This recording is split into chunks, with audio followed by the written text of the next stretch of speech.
Hi, it's Penny here, and today we're going to be doing the second half of my May reading wrap-up. I read quite a lot of books in May, somehow, I'm not really sure how, so I split this up into two videos. I'll put a link to the video where I talked about all the fantasy books that I read during the month, but in this video we're mainly going to be talking about the 5 science fiction books that I read, as well as the 4 children's picture books. As usual, I am going to do this book battle style, which means I pair up all the books, I battle them against each other until we come up with the best book of the month. Now, from the fantasy video, if you're interested in watching that, go and watch it before I spoil it, but the winner was House of Earth and Blood by Sarah J. Maas, and I was very disappointed in myself, or very disappointed because I loved that book, but I hated the sequel.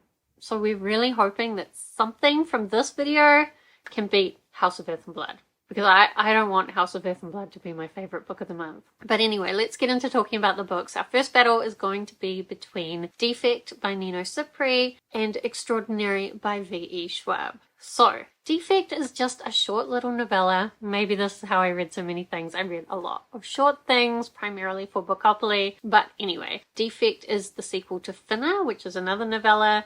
And it's all set around this furniture store that's kind of like IKEA or some kind of chain. And because there's so many of them and all the stores are very similar, I've kind of ended up having portals through to other multiverses where there are other stores that are again exactly the same. So in the first book, this portal opens up and some grandma goes through it and a couple of the staff have to go and save her. And I'm pretty sure that the second book is set kind of the day after, or maybe even like around the same time. I'd have to reread Finna to work it out exactly. And I almost want to, because our main character, David, he is a strange guy. He lives in the car park, and it's never really clear whether the management knows that he lives in the car park. And it seems like his employee handbook is a little bit different from everyone else's. His one has on the front a warning that if he feels sick, he should call this number.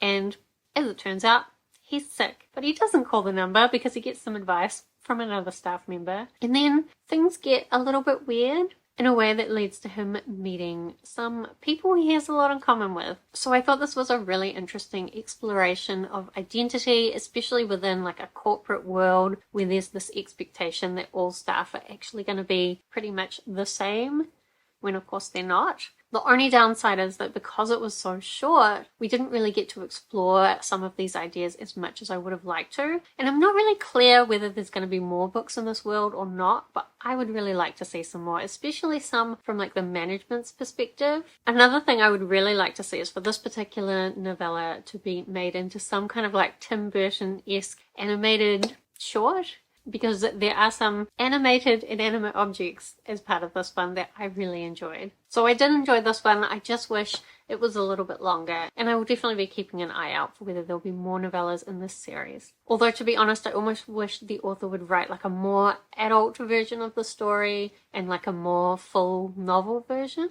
Maybe that would be perfect for something to do with the manager's story, but I'm not sure it's the direction the author wants to go in. But still, I'll have my dreams. Then the other book in this battle is Extraordinary by V.E. Schwab. So this is like a comic book bind-up set in the world of Vicious, or I think it's the Villains Trilogy by Victoria Schwab.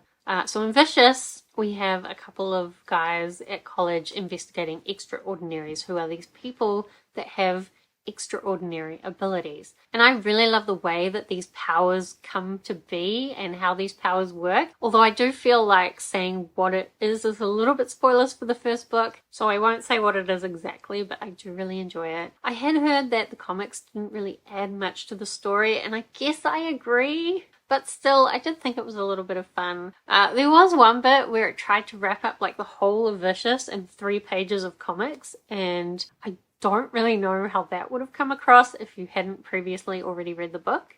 So I definitely think it fits in within the context. I think probably the comics will come to mean more if some of the characters from the comics turn up in the 3rd book that Victoria Schwab is planning to write at some point, but I just don't know when because she's working on about a trillion other things. So I didn't mind these comics, but I do think that unless they get pulled into part of the bigger story, I will probably forget about them.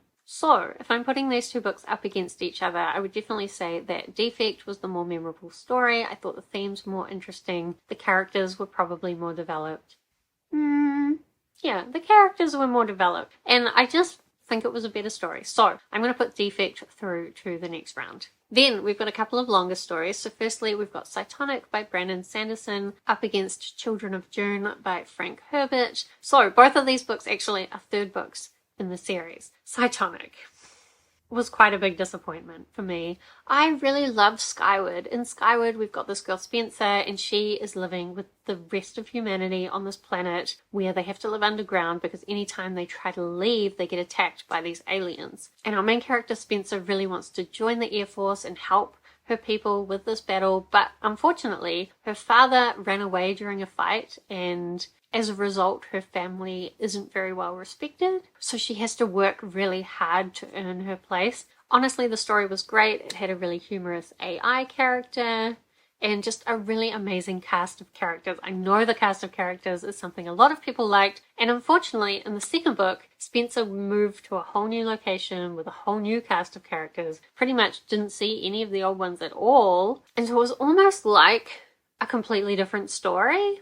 And then again, in the third book, we're in a completely new location with a completely new cast of characters, and it just feels like every book as well gets sillier and sillier. The first story, of course, it's science fiction, space battle stuff. You have to suspend your disbelief a little bit, but not too much. It felt pretty genuine, like the struggle that humanity were going through. The second book introduced like some kind of silly characters, in my opinion, and then the third book was kind of like pirates, space pirates, but like even sillier than that. And I just found it so much harder to be emotionally engaged in the characters. And normally I say characters don't mean that much to me, but I think when there's no real plot or the plot is stupid, then I need good characters.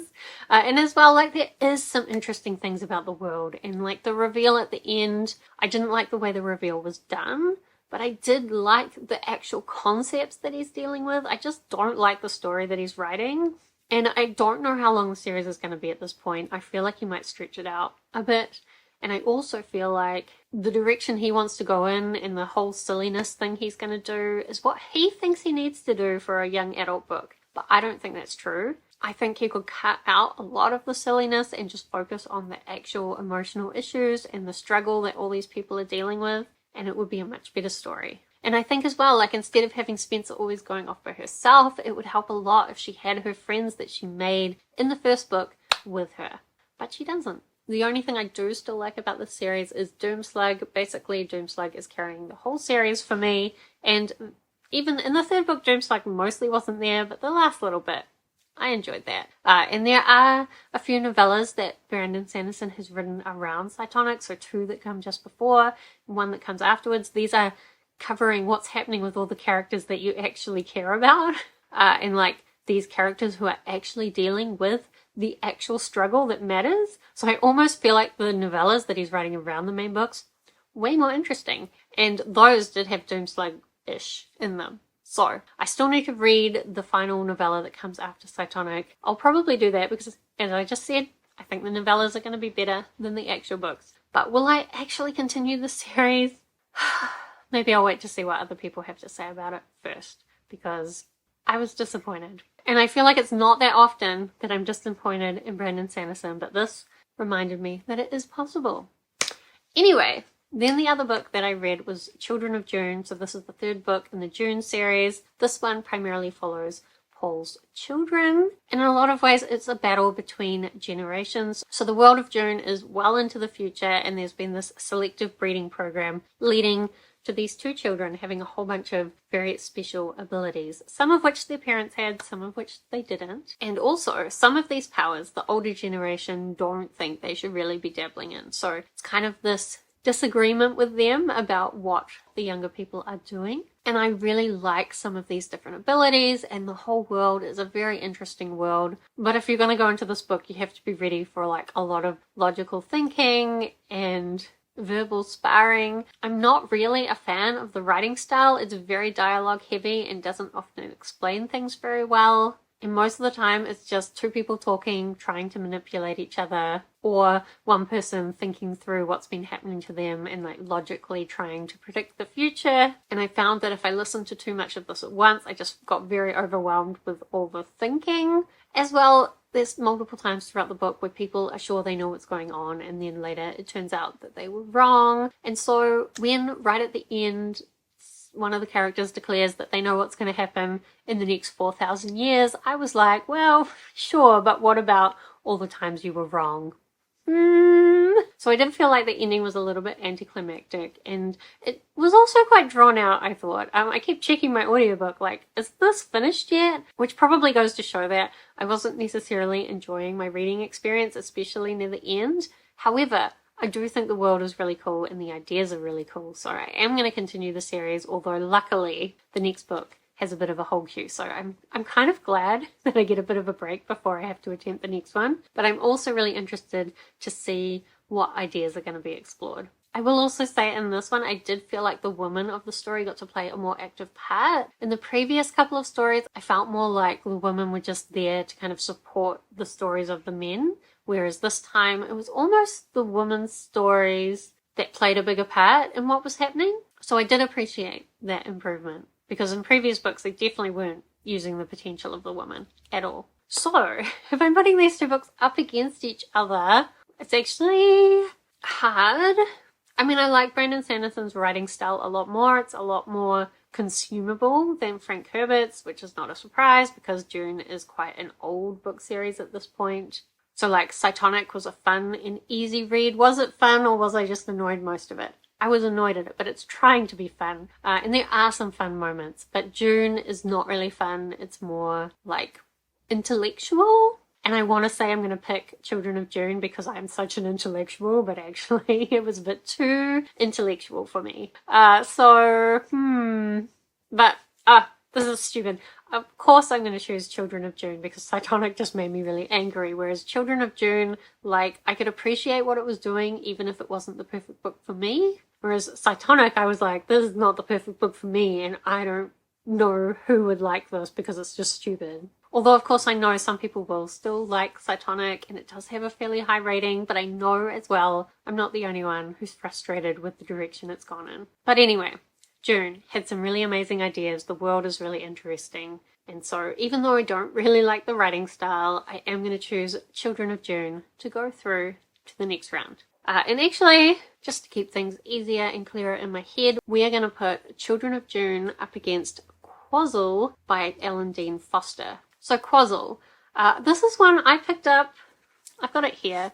I picked it up at a secondhand bookstore just because I really love the art. It's got these cute little rabbit creatures like investigating this human house, and they're totally confused by it. And then inside, I always try to flick this on screen and I suck at it, so maybe I'll do it separately, but it's got this little flick thing, and it's just like an older science fiction. When was it published? 1989, so not as old as Children of Dune, but still oldish. So I don't think I found it as hard to get through as Children of Dune in terms of writing style, but despite the fact that the printing goes right into the middle, so that definitely made it hard to read. I still found it a little bit hard to read, but I think it's just like an older writing style is really the problem. Also, this covers like quite a long period of time, and so sometimes I felt like it skipped over the details that I wanted. So what happens in this book is we have these Quozl, and on their home planet, because they breed like rabbits, they have sex multiple times a day, they're very fertile, and there are just so many of them that they've had to send out these generation ships in the direction of different planets, hoping they can find a new home there. While they're on the generation ship, they do have their fertility, and their sex drive's a little bit, I think, muted, so that they don't overrun the generation ship. But we start with the Quozl just as they approach Earth, and they discover that it's not the empty planet they had hoped for. But they can't go back. Their spaceship isn't made to go back, so basically they have to land. They try and hide from the humans because they're very appalled by how violent we are, and there's a lot of commentary in this about how war and violence is bad. The Quozls have some ideas about why we're so violent, and there were some interesting insights in that. And just generally throughout the book, I think the Quozl culture was set up very clearly, and so it was really interesting to compare these two cultures to each other. And the Quozls were really similar in some ways, but different in other ways, and I think the ways they were different were ways that we would want to be different from ourselves. Although, that said, the very ending was a little bit ominous, maybe made out that the Quozls might not be quite as non-violent as they made out. And I did like that ending. I really want to get like a horror science fiction that would explore that idea some more, but not in this writing style. So this writing style was still semi-humorous, although possibly not as funny as I think maybe it was trying to be, but again, that could be because it was published a little while ago and humor has changed in the meantime. I did definitely find it easy to get through as I went through it. I don't know if that's just because I was getting used to it or if it got better as it got more into the story, although the ending definitely skipped over quite a lot of bits. And I really would have liked more of the analysis of the difference between humans and Quozls, but I felt like because it was covering such a large amount of time and skipping over events, sometimes we didn't get as much of that analysis as I would have liked. But still, for a secondhand book that I picked up for the cover for 50 cents, it was okay. I enjoyed it. But if we're putting it up against Children of Dune, which one would I pick? It's hard because I would kind of say that I like the story of Quozl better, but some of the ideas in Children of Dune just take things to such another level. I'm pretty sure I gave both of these 3 stars, so neither of them are like my absolute favorite. I'm honestly gonna turn to my spreadsheet because I don't know which one I liked better. So I have a rating spreadsheet where I rate things against 5 criteria and then I average it out. 2.9, Children of Dune, 2.7. So, based on that, I'm going to pick Quozl as the winner of this battle and put it through to the next round. I think just it was a more interesting story. I felt more attached to the characters, and even though it didn't have the amazing world that we have in Dune, it was still a really interesting setup. So, Quozl will go through to the next round. We'll put it back over here though. Okay, now we're going to talk about all the picture books that I read. Most of these were children's books.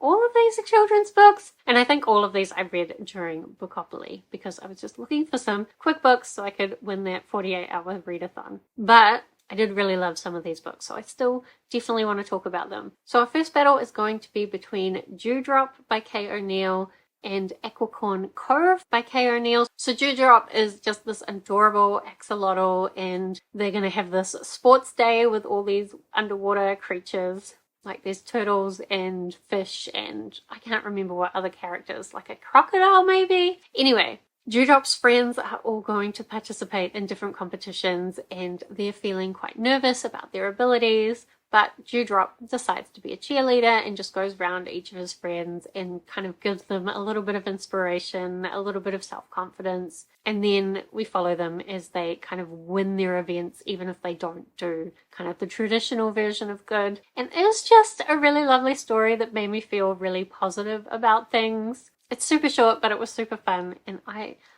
honestly loved it. The art is beautiful. I kind of want to stop right now and read it again because I could read it in like 2 seconds and maybe it would make me feel like motivated and positive about myself. Like Dewdrop has been a cheerleader for me. I really think if you haven't read this one and you like any kind of children's cute books, or you've read like the Tea Dragon Society by Kay O'Neill and you've liked that, then you should really read Dewdrop. You really should. Then the other one by Kay O'Neill that I read was Aquicorn Cove. So this is a slightly longer story, but still relatively short. We're following this young girl who's gone back to her hometown on this island where most of her family still lives, but when her mother died, her father moved her away. However, there's been a storm and so they've come back to help clean things up. And there's quite a lot of beautiful themes in the story. Definitely one is about looking after nature, but it's also about staying connected to people and taking care of people as well as nature. It's just a really lovely story. Again, the art is really beautiful and I just really enjoyed looking at the pages as I read the story.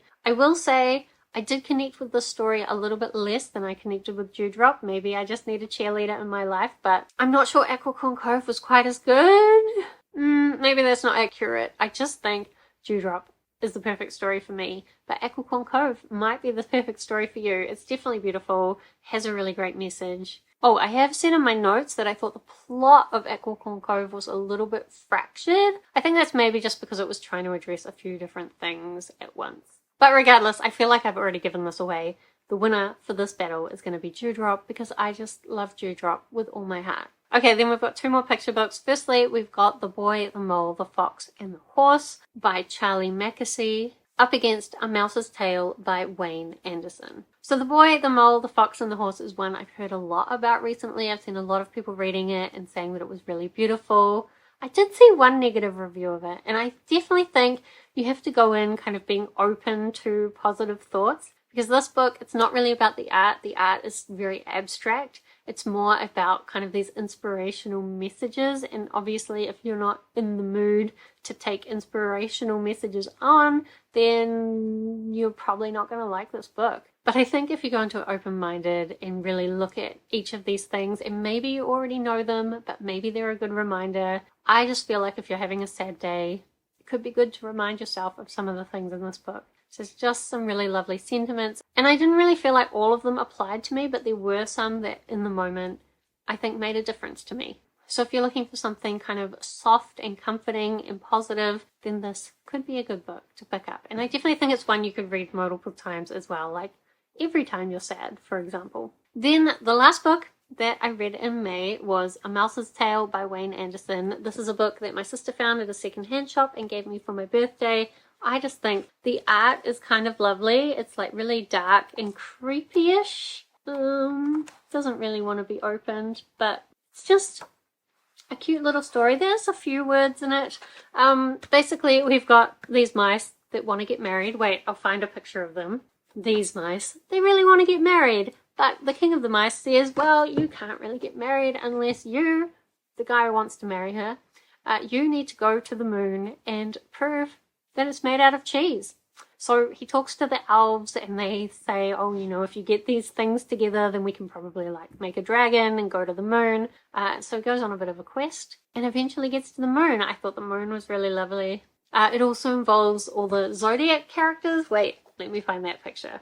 This one. This is a wizard with all the Zodiac characters. So I really like this. Kind of dark and creepy. I definitely think I would have loved it as a kid, and I'm glad to have it in my collection. So if I'm putting this up against The Boy, the Mole, the Fox, and the Horse, it's kind of hard because they're such different stories. In a lot of ways, maybe I should have put Dewdrop with The Boy, the Mole, the Fox, and the Horse, because they're very similar stories and that they're trying to like create some positivity within you. But then Aquicorn Cove doesn't really go with this one either, because this is all about like mice going on this journey and the art being kind of dark and creepy. So it's hard to judge when things are so different. Where's my spreadsheet? Let's ask the spreadsheet again. But I do think, looking at my spreadsheet, I gave The Boy, the Mox. Why is that title so long? The Boy, the Mole, the Fox, the Horse, 5 stars for some of my criteria. So I think for that reason, I'm going to put The Boy, the Mole, the Fox, and the Horse through to the next round. Okay, so now we're up to the semi-finals where we start whittling down what was the best book of the month. Firstly, the best science fiction book of the month. We're going to have Defekt by Nino Cipri up against Quozl by Ellen Dean Foster. So actually for this, I think I am going to pick Defekt by Nino Cipri. Could be just because I really like stories that look into corporate culture as maybe not such a great thing. That was definitely my favorite part of that story. And also it kind of has that multiverse element, which I always love multiverse stuff as well. So we're going to pick Defekt as the best science fiction book of the month, and we're going to put it up against the best children's picture book of the month. So that will be Dewdrop up against The Boy, the Mole, the Fox, and the Horse. And honestly, I don't want to say that long name again. And also, I just loved Dewdrop so much. I am so in love with Dewdrop. It's so cute. It's so beautiful. And the message is great as well. And it made me feel really positive. So I'm going to pick Dewdrop as the best children's picture book. So that means we're going to put Defekt by Nino Cipri up against Dewdrop by Kay O'Neill. And once again, Dewdrop just has my heart. I really wouldn't have thought that I would put a children's picture book through as the winner for one of these battles, but I am going to do it. I'm going to pick Dewdrop as the best book from this video, but now we're going to put it up against the winner from the fantasy video. So we've got House of Earth and Blood by Sarah J. Maas up against Dewdrop by Kay O'Neill. And honestly, all I am doing in my head is trying to convince myself that Dewdrop, this very simple children's picture book, deserves to be rated as a better book than House of Earth and Blood. I don't know if I can do it. I mean, I probably rated, let's look at the spreadsheet again. I probably rated Dewdrop higher, did I? Because like in a shorter book, there's less room for flaws. You know? Where's Dewdrop? Dewdrop got 4.7. 4.7 out of 5. That's high. House of Earth and Blood only got 3.8. It really does say a lot for what the quality of fantasy books I read in May must have been. Not that great, I think.